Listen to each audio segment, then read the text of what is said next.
மாண்புமிகு புரட்சித் தலைவி அம்மா அவர்கள் தமிழகத்துடைய முதலமைச்சராக இருந்த காலகட்டத்தில் 1994 ஜனவரி மாதமே கிட்டத்தட்ட 29 ஆண்டுகளுக்கு முன்பாகவே நீங்கள் கொண்டு வந்த சட்டத்தை அதிமுக அரசு கொண்டு வந்தது. அப்பொழுது உங்களுடைய நிலைப்பாட்டை அப்பொழுது இருந்த அமைச்சர்கள் சுட்டிக்காட்டினார்கள். அதை இந்த அவையிலே பதிவாயிருக்குது. அதை இந்த நேரத்திலே சுட்டிக்காட்ட விரும்புகின்றேன். அப்பொழுது அமைச்சராக இருந்த மாண்புமிகு பேராசிரியர் அன்பழகன் அவர்கள் சொன்ன கருத்து, கடந்த கால அரசு எல்லா பல்கலைக்கழகங்களிலும் முதலமைச்சர் வேந்தராக அமைய வேண்டும் என்பதற்காக ஒரு சட்டம் கொண்டு வந்தார்கள். அந்த நோக்கம் ஜனநாயகத்திலே ஏற்றுக்கொள்ளக்கூடிய ஒரு நல்ல நோக்கம் அல்ல. முதலமைச்சர்களுக்கு எத்தனையோ வகையில் அவரவர் தகுதிக்கேற்ப மதிப்பு கிடைக்கும்.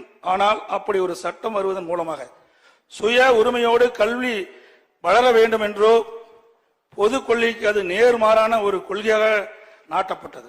அரசாங்கத்தினுடைய கொள்கையோ திறமையோ நோக்கமோ வலியுறுத்தப்படுவதற்கு ஒரு வாயிலாக இது அமைகிற காரணத்தினால் பல்கலைக்கழக களத்தினுடைய தனி உரிமை கைவிடப்படுவதாக ஒரு எண்ணம் ஏற்பட அது இடம் தருகிறது. ஆகவே இந்த அரசு அப்படி பல்கலைக்கழகங்கள் தனித்து சுயமாக இயங்குகின்ற ஒரு வாய்ப்பை கெடுக்கக்கூடாது என்பதற்காகவே அந்த சட்டத்தை பின்வாங்குவதாக கைவிடுவதாக முடிவெடுத்து அறிவிக்கப்படுகிறது.